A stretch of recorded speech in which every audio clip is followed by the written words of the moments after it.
नमस्कार, मैं हूं आशीष चित्रांशी और आप देख रहे हैं the news launcher. Mid day मुद्दा विद अशोक वानखेड़े।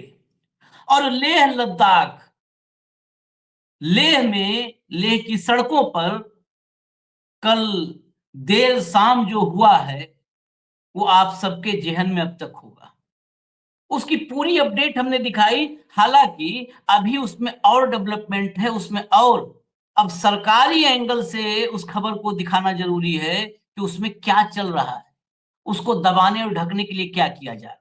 लेकिन ये वीडियो जो मिड डे मुद्दा में लेकर आए हैं, ये लेह पर नहीं है। लेह में सोनम वांगचुक ने कहा था जेनजी क्रांति है ये जेनजी यानी युवा सड़कों पर है। लेह तो फिर भी दिल्ली से दूर है। दिल्ली से सिर्फ 200 किलोमीटर दूर डबल इंजन की राजधानी में जेनजी सड़कों पर रात में उतर आए और डबल इंजन की सरकार जहां है उस राजधानी में गद्दी छोड़ के नारे गूंज उठे। सड़कों पर हजारों की संख्या में जेनजी, वही जेनजी जो आजकल मोदी शाह ये लोग सुनते हैं तो पसीने छूटने लगते हैं।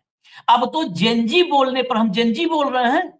जेनजी वो शब्द हो गया है जिस पर मुकदमे हो जाएंगे। जेनजी बोलने पर कहा जा रहा है कि उकसा दिए। भाई जेनजी बोलने पर उकसा दिए? पूरी दुनिया में जेनजी बोला जा रहा है। एक तय समय के बाद, तय एक साल के बाद जिनका भी जन्म हुआ है बच्चों का, वो सब जेनजी में अपने आप को गिनते हैं, कहते हैं हम जेनजी हैं। जेनजी शब्द को यहाँ पर भारत में अपराध की श्रेणी में लाने की कवायद है, कोशिश है, जैसा दिख रहा है नेताओं की जुबान से और गोदी मीडिया की कलम से, दोनों से नजर आ रहा है। और जो देर रात जेनजी आंदोलन सड़क पर दिखा है भाजपा की सरकार में, वो अमित शाह के जो लाडले मुख्यमंत्री हैं उनके सांस फूल गई, उसमें पसीने छूट गए हैं। भाऊ को लाइए चर्चा में, हम तस्वीर दिखाते हैं, खबर दिखाते हैं। भाऊ स्वागत है आपका। जरा फटाफट भैया हेडलाइन दिखाइए, हेडलाइन दिखाइए। देखिए, उत्तराखंड में युवकों का आंदोलन फैला। सीएम ने कहा नकल जिहाद, छात्रों ने कहा पेपर चोर गद्दी छोड़। ये नकल जिहाद कह रहे हैं, कहां जा रहे हैं? थूक जिहाद, लब जिहाद, जमीन जिहाद, कानून जिहाद, सारे करते करते अब नकल जिहाद पे आ गए। और जेनजी ने क्या कहा? पेपर चोर गद्दी छोड़। मैं आपको विजुअल्स दिखाता हूं, जरा पहला विजुअल प्ले करिए, फटाफट प्ले करिए पहला।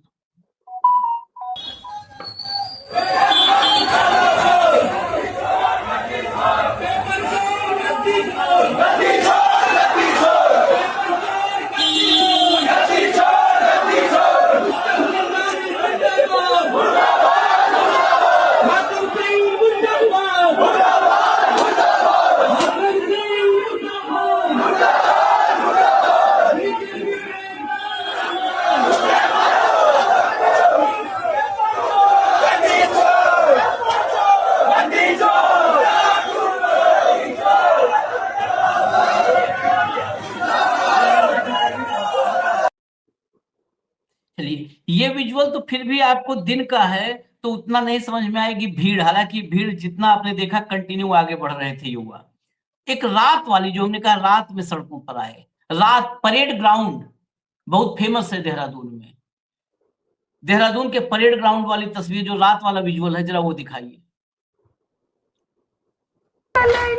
आजादी संसद से लेंगे, आजादी इस लूट तंत्र से, आजादी इस लूट तंत्र से, आजादी इस भ्रष्ट तंत्र से, आजादी तो सांस से बोल लो, आजादी तो मिलकर बोल लो, आजादी आवाज नहीं आई, आजादी तो ऊंचा बोल लो, आजादी तो सांस से बोल लो, आजादी हम मिलकर लेंगे, आजादी हम मिलकर लेंगे, आजादी हम मिलकर लेंगे, आजादी इन माफियाओं से, आजादी इन माफियाओं से,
प्रमुख को सलाम।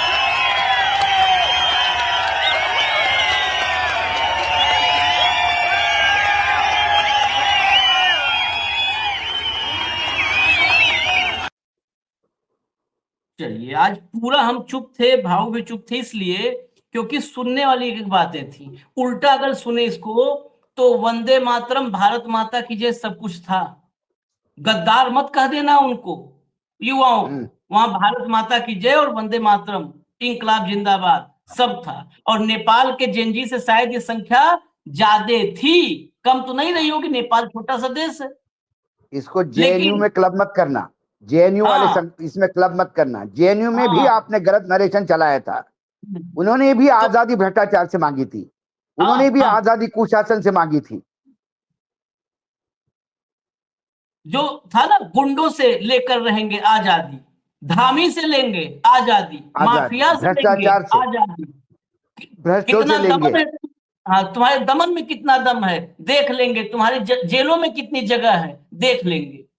अब यही नारे पता है, यही नारे भाऊ, मैं इस नारों से इसलिए वो हूं कि ये युवा जो हैं यहाँ पर फिर साजिश और षड्यंत्र खोजा जाएगा। ये युवा कहीं खतरे में ना आ जाए। ये आज की तारीख में जैसे ही बात होती है हम ये आजादी लेंगे, जेल में तुम्हारी जगह कम पड़ जाएगी, दमन तुम्हारा जो है कमजोर पड़ जाएगा, सरकार हिल जाती है। क्योंकि चोर की दाढ़ी में तिनका, इन्होंने सोनम वांगचुक पे जिम्मेदार लगा दिया लांछन वहां का उसने। और कल हमने चर्चा की थी, इसीलिए मैं उत्तराखंड पे इस पे चर्चा करना चाह रहा हूं। उत्तराखंड में जो कल रात में हुआ, कल दोपहर से लेकर रात तक, और ये सिर्फ एक कहते ना एक चिंगारी है। ये पेपर चोरी जो है, लगातार बेरोजगारी बढ़ रही है। सिर्फ एक मामला नहीं है कि ये पूरा का पूरा सड़कें भर गई हैं तो उसके वजह से, पेपर लीक की वजह से। पेपर लीक का तो इतिहास बन रहा है, रिकॉर्ड गिनीज बुक में शायद उसको नहीं दर्ज करवा रहे हैं मोदी जी, क्योंकि बाकी सब दिए करवा रहे हैं कि ज्यादा दिए कर लें, ज्यादा पेड़ कर लें। ये अगर रिकॉर्ड में दर्ज करवाए गिनीज बुक में, तो पेपर लीक का भी शायद दुनिया में सबसे बड़ा रिकॉर्ड भारत में ही कायम होगा। उत्तर प्रदेश, बिहार, राजस्थान, गुजरात, मध्य प्रदेश, उत्तराखंड। तो ये सिर्फ एक पेपर लीक नहीं है भाव, मुझे लगता है ये ना ना ना, वो लगातार जो एक प्रक्रिया है जो इस देश के देखिए युवाओं का भविष्य बर्बाद कर रही है। देखिए, आप कोई भी राज्य उठाइए, महाराष्ट्र उठाइए, गुजरात उठाइए, मध्य प्रदेश उठाइए, राजस्थान उठाइए, आप छत्तीसगढ़ उठाइए, आप कोई भी राज्य उठाइए, आपको पेपर लीक के केसेस मिलेंगे। और आशीष, पेपर लीक के मायने बहुत भयानक होते हैं।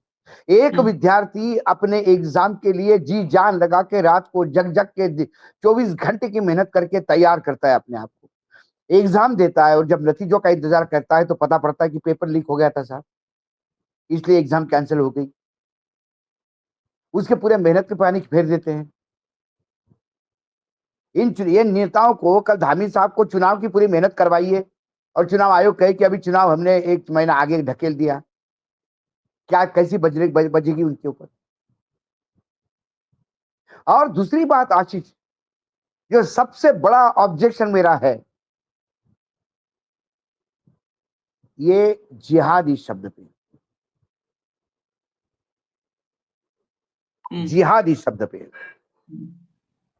और धामी साहब कहते कि नकल जिहाद नहीं होने देंगे। नकल जिहाद क्यों? क्यों नकल जिहाद? इसलिए कि हरिद्वार के एक केंद्र पे आदर्श बाल सदन इंटर कॉलेज में जो एग्जाम देने वाला खलीद मलिक है, उसने पेपर का फोटो निकाल के अपनी बहन साबिया को भेजा। आशीष जी, जब नकल होती है तो उसमें 2 पार्टियां होती हैं। एक वो जिसके लिए पेपर लिखा जाता है, जो नकल करता है, जो दूसरा जो सप्लाई करता है आंसर। 2 लोग होते हैं इसमें। इसमें दूसरा कौन है? दूसरा है टिहरी के एक कॉलेज का प्रोफेसर सुमन। ये सुमन कौन है? खालिद का दोस्त है। खालिद ने अपने बहन को भेजा, अपने उस बहन ने खालिद के दोस्त सुमन को भेजा। ये यूं ही कोई किसी को नहीं भेजता, पहले प्लानिंग हुई होगी। तुम मोबाइल लेके जाओगे, तुम वहां क्लिक करोगे, मुझे भेज दोगे, बहन को भेज दोगे, मेरे को डायरेक्ट मत भेज देना। तुम्हारी बहन मुझे भेजेगी, फिर मैं सॉल्व करूंगा। कोई भी बहन किसी भी प्रोफेसर को क्यों भेजेगी? बहुत बड़ी रिस्क है, पहले प्लानिंग हुई होगी। सुमन के हाथ से वो लीक हुआ है पर्चा, वो इंटरनेट पे वायरल हुआ, सुमन विड्रॉ हो गया। धामी जी की इन्वेस्टिगेशन एजेंसियां कहती है उत्तराखंड की कि प्रथम दृष्टया वो, हमको नहीं लगता कि वो आरोपी है। प्रथम दृष्टया आरोपी वही है क्योंकि सुमन ने भेजा ही क्यों उसको है, मुझे और आपको क्यों नहीं भेजा, धामी साहब को क्यों नहीं भेजा, इन्वेस्टिगेट करने वाले उस इंस्पेक्टर को क्यों नहीं भेजा? इसको फिर हिंदू मुसलमान रंग देने का प्रयास कर रहे हैं। ये सरकार की नाकामी है। जो सेंटर है आशीष जी, वो एक बीजेपी के नेता का स्कूल है। वो कहता है हमने सब जामर लगाए, सिर्फ इसी हॉल में जामर नहीं लगाए। क्या इस हॉल में जामर ना लगाने का कोई पहले से प्लानिंग था? खलीद को कैसा मालूम था कि मैं फोन लेके जाऊंगा और वहां जामर नहीं लगे हैं, मैं मेरे व्हाट्सएप बाहर चला जाएगा?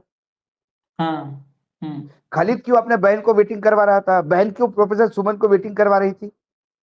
ये नेक्सस है, ये नेक्सस है। जिसका कॉलेज, उसका नेक्सस, उसने हॉल में बाकायदा जामर लगने नहीं दिया। वो बोलता नहीं जी 15 जामर थे, 18 कमरे थे, हमने भाई 2 कमरे, 2-3 कमरे छूट जाते, हॉल ही क्यों छूटा? इसमें सबसे ज्यादा लोग हैं, उसी हॉल में जामर क्यों नहीं लगा? खालिद को कैसा मालूम कि जामर लगा नहीं है? जामर लगा होने के बाद तो ये प्रोसेस ही नहीं हो सकता पूरा। मैं फोन भी लेके जाऊं, खालिद फोन भी लेके जाए, और फोन लगाने के बाद यदि वहां जामर लगे तो फोन किस काम का? खालिद को ये गारंटी की थी कि वहां जामर नहीं लगा है, और खालिद की बहन को ये गारंटी थी कि वो सुमन को भेजेगी तो सुमन वापस भेजेगा। तो ये यदि माफिया कहते हैं तो इसमें तो 2 हिंदू और 2 मुसलमान हो गए। एक भाई बहन मुसलमान है और प्रोफेसर सुमन, और बीजेपी का नेता जिसका कॉलेज है, ये 2 हिंदू है। तो फिर नकल जिहाद क्यों?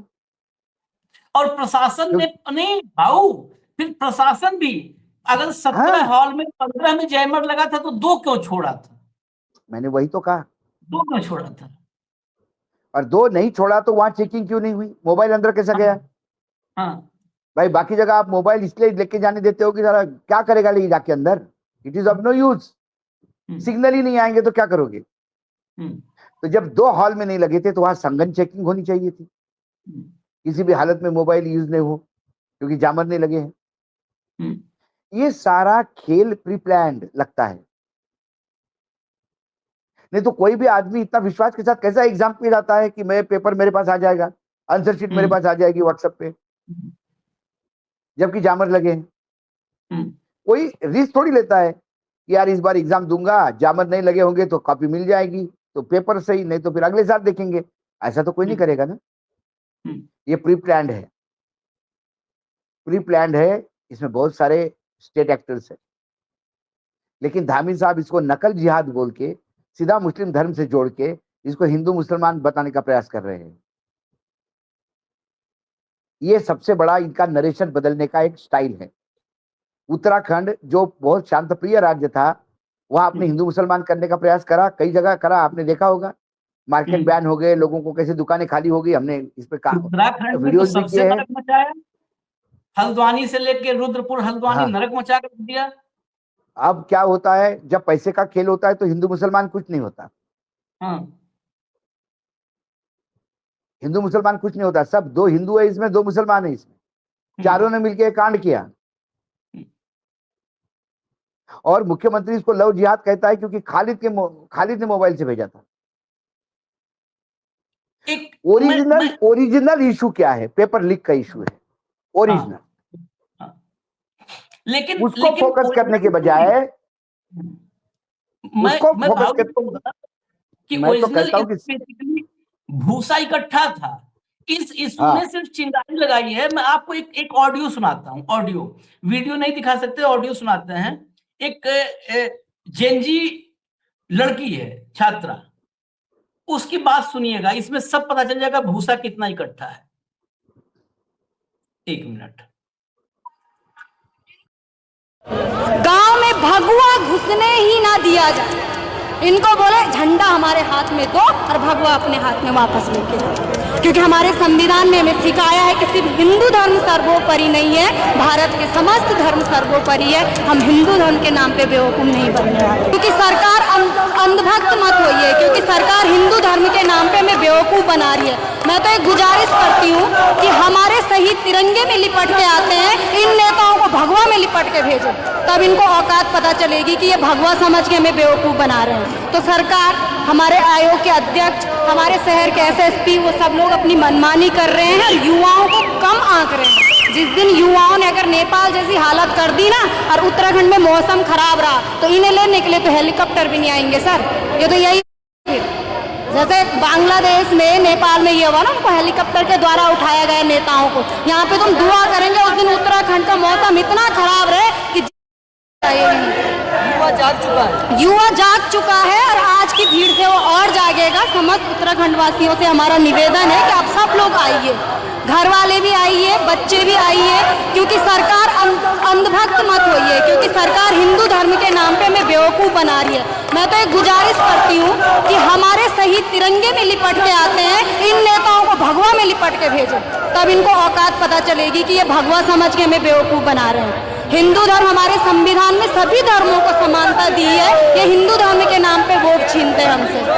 सबसे ज्यादा जरूरत है युवाओं को जागरूक होने की, तो मेरा उन्हीं से निवेदन है कि आया दिन ये वीडियो देखते रहिए। कल हमारी उत्तराखंड सरकार ने इतनी घिनौनी हरकत की है हरिद्वार से बच्चों को लाके, लेकिन मैं तो ये कहती हूँ कि सीएम धामी, आपने दिमाग तो चलाया पर थोड़ी सी चूक हो गई। बच्चों को लाए तो कॉलेज की ड्रेस में लाए, हम तो टाई पहन के नहीं आ रखे इधर, क्योंकि हम बेरोजगार है ना। हमारा तो कुर्ता अलग है, पजामा अलग है, चुन्नी अलग है, वो टाई में बच्चे आ रखे। अगर दिमाग दौड़ाना ही था तो घर के कपड़ों में लाते उनको, ताकि सबकी निगाह में ना आते। इसलिए धामी सरकार से बोलिए, अगर आप कुर्सी पे बैठे हैं ना तो हम ही ने बिठाया है, इसलिए ये भूल ना करें। 2027 में फर्क पड़ने वाला है सर। 2027 में फर्क सर एक के कहने से नहीं पड़ने वाला, हम सारे युवाओं को एकजुट होना पड़ेगा। गांव में भगवा घुसने ही ना दिया जाए। इनको बोले झंडा हमारे हाथ में दो और भगवा अपने हाथ में वापस लेके आओ, क्योंकि हमारे संविधान में हमें सिखाया है कि सिर्फ हिंदू धर्म सर्वोपरि नहीं है, भारत के समस्त धर्म सर्वोपरि है। हम हिंदू धर्म के नाम पे बेवकूफ नहीं बनने वाले। ये हजारों की भीड़ में, हालांकि मैं कहूंगा अपने जो सहयोगी है टीम के, वो उसमें कुछ शब्दों को म्यूट कर देंगे। नहीं आशीष, कुछ ये भयावह है, एग्रेसिव है। हाँ, लेकिन ये बिटिया है, मैं भयावह, वीडियो नहीं दिखाया हूँ बाबू, ये बेटी है इस देश में। मैंने कहा कि ये भयावह है आशीष। अब सब्र का बांध टूटता हुआ नजर आ रहा है और अब डर लगने लगा है। डर अपने का नहीं है आशीष, डर मुझे तुमको क्या होगा, मुझे क्या होगा उसका नहीं है। डर न्यूज लॉन्चर रहेगा नहीं रहेगा इसका नहीं है। डर है भारत जाएगा कहां। हाँ, और ये नालायक इनके ऊपर अभी भी इनको समझ नहीं आ रही इस बात को। मैं नेपाल हुआ उस दिन से हाथ जोड़ के विनती कर रहा हूं, इस जोए हुए ज्वालामुखी को मत उठाइए, इसमें सब भस्म हो जाएगा, इसमें हम भी भस्म हो जाएंगे, आप भी भस्म हो जाएंगे। देश कहां जाएगा किसी को पता नहीं। ये वो जयप्रकाश नारायण वाला आंदोलन नहीं होगा, ये सिर्फ, या कोई उस महात्मा गांधी वाला आंदोलन नहीं होगा, उससे भी बड़ा ये हिंसात्मक आंदोलन मुझे दिखाई देता है। और तुमने सही कहा कि ये बहुत दिनों का अंदर का गुब्बारा है जो फूटता है। एक स्पार्क होता है, उसके ऊपर दुर्लक्ष्य किया, आग जन, दो पेड़ टकराते हैं जंगल में, आपने निगलेक्ट किया तो जंगल भस्म हो जाते हैं, कोई ताकत रोक नहीं सकती उसको। सामने जंगल देखते हुए देखे हमने। आप इसको लव जिहाद का नाम देते हैं। यदि आपने इसको नकल जिहाद कहा तो फिर उसका रिप्लाई यह आया कि भगवा घुसने नहीं देंगे। उन्हें कहा कि हमारे संविधान हमको तिरंगा देता है। सही कहा उस लड़की ने कि तिरंगे में लपेट के आते हैं मेरे शहीद, आप जाइए भगवे में लपेट के। कब तक धर्म पूरा उत्तराखंड बर्बाद हो गया। प्राकृतिक आपदा क्या होती है? किसने नींव डाली इस प्राकृतिक आपदा की? एक कॉन्क्लेव में मैंने धामी साहब को पूछा था, मैं गया था चुनाव में, मैंने देखा कैसा बर्बरता का पूर्ण तरीके से वहां माइनिंग हो रहा है, ब्लास्ट किए जा रहे हैं। उस ब्लास्ट के आवाज के गुंज से ढीली हो रही है सॉइल। पर्यावरणविद रोज रो रहे हैं वहां पे। नहीं, मलबा यूं ही बहता है, सॉइल लूज कैसी हो गई? बादल फट गए। इसके पहले बादल नहीं फटे थे। ये इनके कुकर्म है और लगातार हो रहा है। युवा कहां जाएगा? हम जेल में डाल देंगे, बस वो दो भाई बहन को जेल में कर लिया, अंदर ठीक हो गया। उठाओ उस प्रोफेसर को जिसके पास ये क्वेश्चन पेपर पड़ा, उठाओ उस एग्जाम वाले को, उस बीजेपी के नेता को जिसके यहां जामर नहीं लगाए गए। एक प्लानिंग के तहत हुआ ये सब काम, आरोप लगाते हैं हम। उठाइए आप। उन सबको गवाह बनाया जाएगा, गवाह बना लेंगे उनको, तभी तो जिहाद स्टेब्लिश होगा। वो गवाह होंगे और ये आरोपियों पे जिहाद हो गया। सवाल ये है आशीष, अब हिंदू मुसलमान किसी को नहीं चाहिए। बच्चों को भविष्य चाहिए, लोगों को शांति चाहिए। मात्र जीएसटी कम कर दिया, महंगाई कम हो गई, महंगाई कम हो गई, चिल्लाने से महंगाई कम नहीं होती है। जीएसटी कम हो गया तो आप अच्छा परचेस करोगे, पैसा तो चाहिए। वहां पे एक मैंने लाइन पढ़ी जब रिपोर्ट पढ़ रहा था कि बेरोजगार संगठन ने भी आंदोलन का इशारा दिया। मुझे बताइए, बेरोजगारों को संगठन बनाना पड़ रहा है, इससे ज्यादा लज्जापूर्ण काम किसी सरकार के लिए क्या होता है? संगठन तो हमेशा कामगार का बना, पहली बार बेरोजगार का संगठन सुन लीजिए। बेरोजगार का संगठन बना।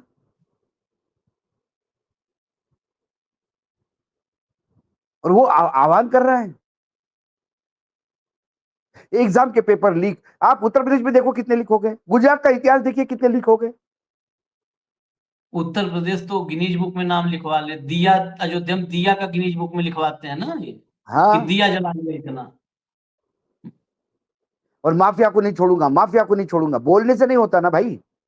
पता नहीं ऊपर से लेके नीचे तक ये सब अपनी मन की बात करते रहते हैं। नए नए शब्द देंगे, नकल जिहादी और नकल माफिया को नहीं छोड़ूंगा। अरे नहीं छोड़ूंगा बोलते तो चल तो रहा ना भाई, चल तो रहा। छोड़ दीजिए गद्दी, यदि आपसे नहीं संभाला जाता तो।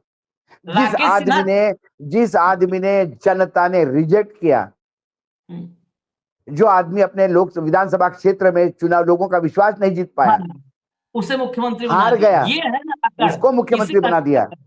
क्योंकि इन्हें नेता लोगों के विश्वास का नहीं चाहिए, इनको अपना चमचा चाहिए, इनको अपना रबर स्टैम्प चाहिए, चाहे लोगों का विश्वास हो ना हो। और एक बार मुख्यमंत्री बनने के बाद तो कोई भी चुनाव जीतेगा। एक ही केस हुआ है देश की आजादी में कि मुख्यमंत्री पद पे कोई हारा है चुनाव, बाकी तो सब जीत जाते हैं फिर दूसरी कॉन्स्टिट्यूंसी से। भाई अब मुख्यमंत्री लड़ रहे, कैसे फिर सिस्टम भी लग जाता है पूरा। वो तो सिस्टम पूरा शर्मनाक बात है। नहीं, शर्मनाक मामले में शब्द खत्म कर देना चाहिए भाव। शर्मनाक राकेश सिन्हा से आपने भी कहा ना कि ये कहते छोड़ूंगा नहीं। राकेश सिन्हा से कभी मंच पे बाई चांस कॉन्क्लेव वगैरह में कहीं आप जाते हैं, सामने मिल जाए, आप पूछ लीजिएगा कि योगी कहते हैं हम छोड़ेंगे नहीं, तो राकेश सिन्हा का जवाब मैं बता दूं जो मुझे गेस करता हूं। राकेश सिन्हा कहेंगे उन्होंने ये कहा है ना छोड़ूंगा नहीं, लेकिन उन्होंने ये नहीं कहा ना कि पकड़ूंगा।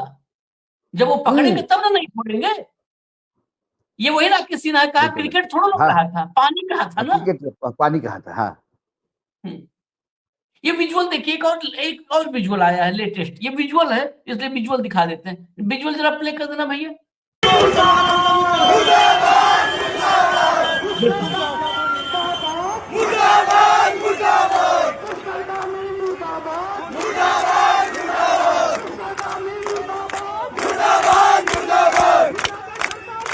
लड़कियां देखिए, बेटियां देखिए भाव, ये कहेंगे सर कि ये धूप में पानी पी करके, ये कहने के लिए भाजपा ये भी प्रेस कॉन्फ्रेंस संबित पात्रा से करवा ली, जो पूना वाला है वो कर लेगा। एक अभी नया पहले माइक लेकर के उछलता था, अब उछलने के लिए शिफ्ट कर गया, भाजपा प्रवक्ता के रूप में आ गया। ये सब बता देंगे कि जो ये कांग्रेस ने इसमें साजिश रची है। नहीं नहीं नहीं, लोग पाकिस्तान का कहेंगे कि कनेक्शन है। ये लोग कहेंगे कि ये कहाँ के विद्यार्थी हो गए, तो बिस्लेरी का पानी पीते थे। हाँ हाँ। इनको बिस्लेरी का पानी किसने दिया, ये फोकस चेंज करेंगे। हम्म। ये उन लोगों की पीड़ा नहीं जानते। इनके बच्चे तो विदेश पढ़ रहे हैं ना भाई, हाँ। इनको क्या हम्म। मतलब है। इनके बच्चे विदेश पढ़ रहे हैं, वो बड़े बड़े ओहदे पे ही रहते हैं।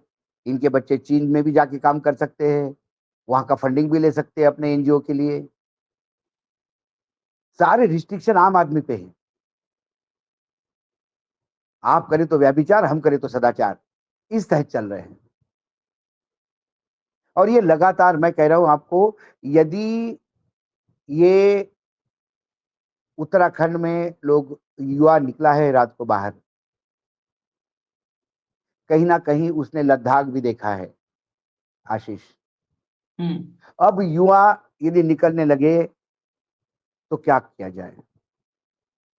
क्या आपके पास सॉल्यूशन है, मेरे पास सॉल्यूशन है, कुछ नहीं है। और गुस्सा इतना ज्यादा है कि समझाने का प्रयास करेंगे तो आपको भी लताड़ेंगे।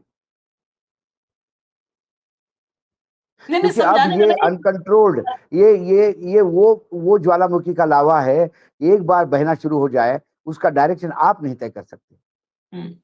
वो खुद तय करता है कि कहां जाना है। और जो उसको रोकने के लिए आएगा भस्म हो जाएगा। आज उस बच्ची के शब्द मेरे कान में अभी भी गूंज रहे हैं और मैं असहाय हो गया। क्या मतलब, ये तो मैंने सोचा था कि चलो अब हम 60+ हो गए हैं, रिटायरमेंट के बाद तो कुछ अच्छी चीजें देखते जाएंगे। आंख बंद होगी, हम कोई अविनाशी तो है नहीं भैया, हमने माँ बाप के पेट से जन्म लिया है, हम नॉन बायोलॉजिकल नहीं है, तो हमको जाना भी होगा एक दिन। लेकिन सुकून से जाएंगे कि चलो देश कहां से कहां तक हो गया था, हमने जन्म लिया तब क्या था, आज देश कहां हो गया। अब डर लगने लगा है। उस बच्ची का ऑडियो सुनने के बाद तो बहुत डर लगने लगा है। किस हद तक नफरत फैला दी है। हिंदू जो बोली, वो लड़की भी हिंदू है। हम्म। हम्म। हिंदुत्व के, अपने समाज के, मेरे धर्म की लड़की यदि मेरे धर्म को लेकर इतनी प्रताड़ित है, तो कहीं ना कहीं गलतियां हो रही हैं हमसे। कहीं धर्म ना को कहीं गलत तरीके से परिभाषित करके हम धर्म थोप रहे हैं।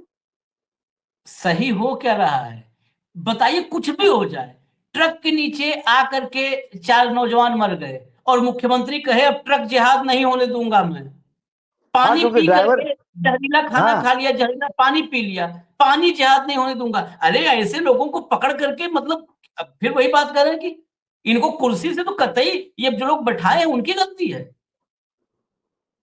जो दिल्ली से बैठाया गया, जहां से भी बैठाया गया, ये कोई भी मतलब कुछ भी हो गया, ये जिहाद है, जिहाद। लैंड जिहाद, किसी मुसलमान ने जमीन खरीदी तो लैंड जिहाद हो गया। लैंड जिहाद, मैं उत्तर प्रदेश थूक में आया, जिहाद। अभी मैं उज्जैन से आया हूँ।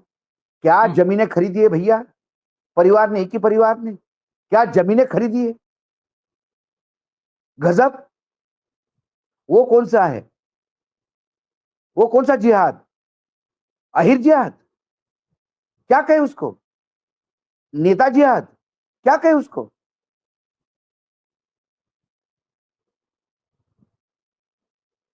नहीं, ये तो मतलब अब हद कर दिया है। खैर, हमको इजाजत दीजिए, अभी फिलहाल इस कार्यक्रम में हम और उत्तराखंड से भी हमने अभी कुछ लोगों से बातचीत किया और अपडेट लेके आएंगे। सरकार के पास सलूशन की बात भाव ने कहा, सलूशन है। सोनम वांगचुक पर जो लेह में आरोप लगाया गया है, उसके पीछे जो होम मिनिस्ट्री का स्टेटमेंट है, उसमें लिखा क्या गया है कि उन्होंने जेनजी, कई बार जेनजी बोल करके अपने जो है उद्बोधन में जेनजी बोल करके उकसाया है। ठीक है, हम भी बोल रहे हैं जेनजी, भाव भी बोल रहे हैं जेनजी।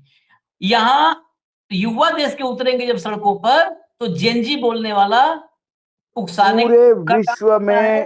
पूरे विश्व में अलग अलग टाइम जोन पे पैदा होने वाले अलग अलग लॉट को अलग अलग नाम दिए गए हैं। हाँ, जेनजी जनरेशन बोलते जेड हैं। से भी, जनरेशन जेड से भी आगे की जनरेशन से आए हैं। हाँ। वो उनकी विचारधारा अलग है। ये वो जो मानस शास्त्री है, ये अलग अलग समय अनुसार चलता हुआ आदमी का माइंडसेट रीड कर रहे हैं, हम्म, लोगों की आवश्यकताएं कैसी बढ़ती हैं। हम्म, जब हम बचपन में थे तो लोग आटे के लिए मर रहे थे, हम्म, अब हम बुढ़ापे पे आ गए तो लोग डाटा के लिए मर रहे हैं, आटा रह गया पीछे। तो ये है जनरेशन शिफ्ट। आशीष जी, मैं तो कहता हूं कि आप थोड़ा आप रिसर्च टीम को लगा के एक ये जनरेशन जेड क्या है, जनरेशन वाई क्या है, ये पूरा एक पूरा का पूरा एक प्रोग्राम करवा दीजिए, एक ये 10 मिनट का, प्रोग्राम अभी और लोगों को प्रोग्राम हम बताने का कर रहे प्रयास हैं।